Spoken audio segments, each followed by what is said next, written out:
Salom azizlar, sizlar bilan O'ztop kanali. Bugun biz sizlarga eng katta hajmdagi o'g'irlangan buyumlar haqida gapirib beramiz.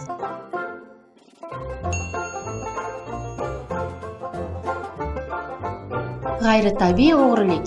Albatta bunday 1360 kilogramm og'irlikdagi Budda qo'ng'irog'ini kran yordamida Vashingtonda joylashgan ibodatxonadan olish mumkin. Lekin 2005-yil 3 metrlik qo'ng'iroqni yog'och ramkasi bilan qo'l yordamida o'g'irlab ketilgan. Ajablanarlisi shundaki, hech kim hech qanday tovush eshitmagan va hech qanday shubhali narsa ko'rmagan. Yaxshiyamki bu voqeadan so'ng politsiya omadsiz qaroqchilarni ushlashga muvaffaq bo'ldi. Ya'ni ushbu o'g'rilar qo'ng'iroqni metallolomga sotmoqchi bo'layotgan vaqtda qo'lga tushirildi.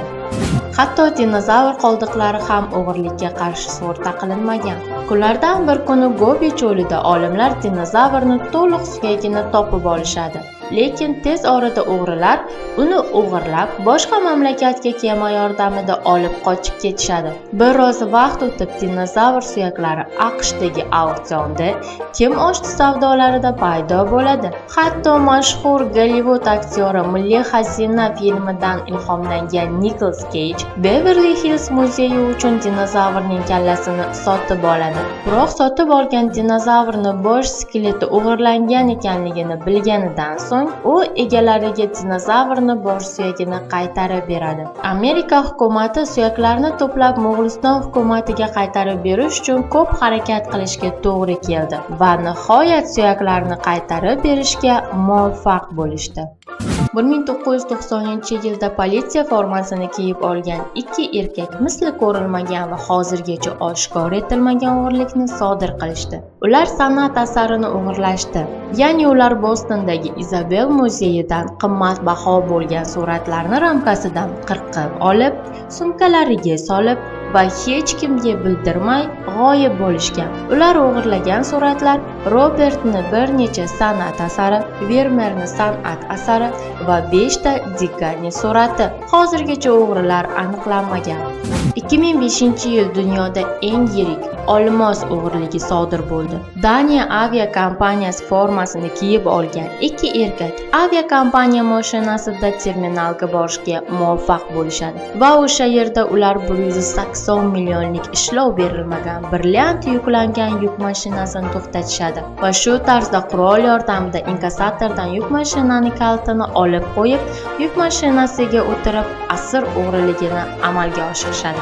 Bu odamlar qo'lga olinmadi. Biroq haligacha xavfsizlik xizmati xodimlari orasida sherik bo'lgan degan shubhalar bor.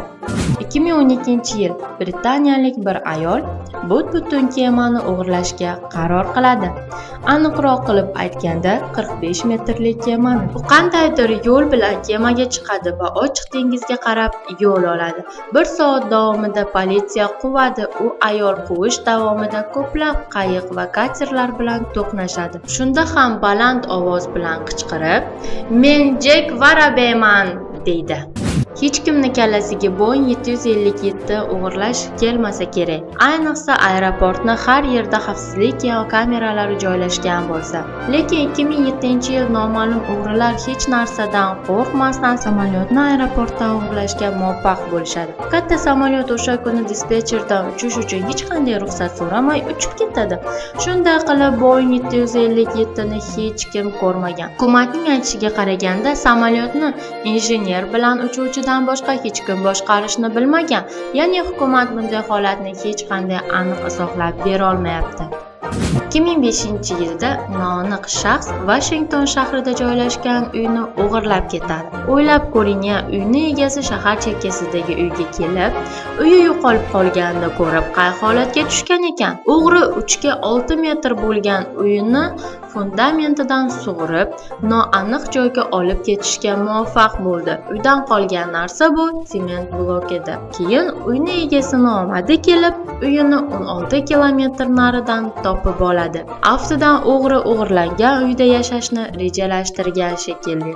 tarixdagi eng katta o'g'irlik. Bu yarmarkadagi Oqqum plyajı. 2008-yil 400 metrlik plyajni bir qismi bir kechada yo'qolib qoladi.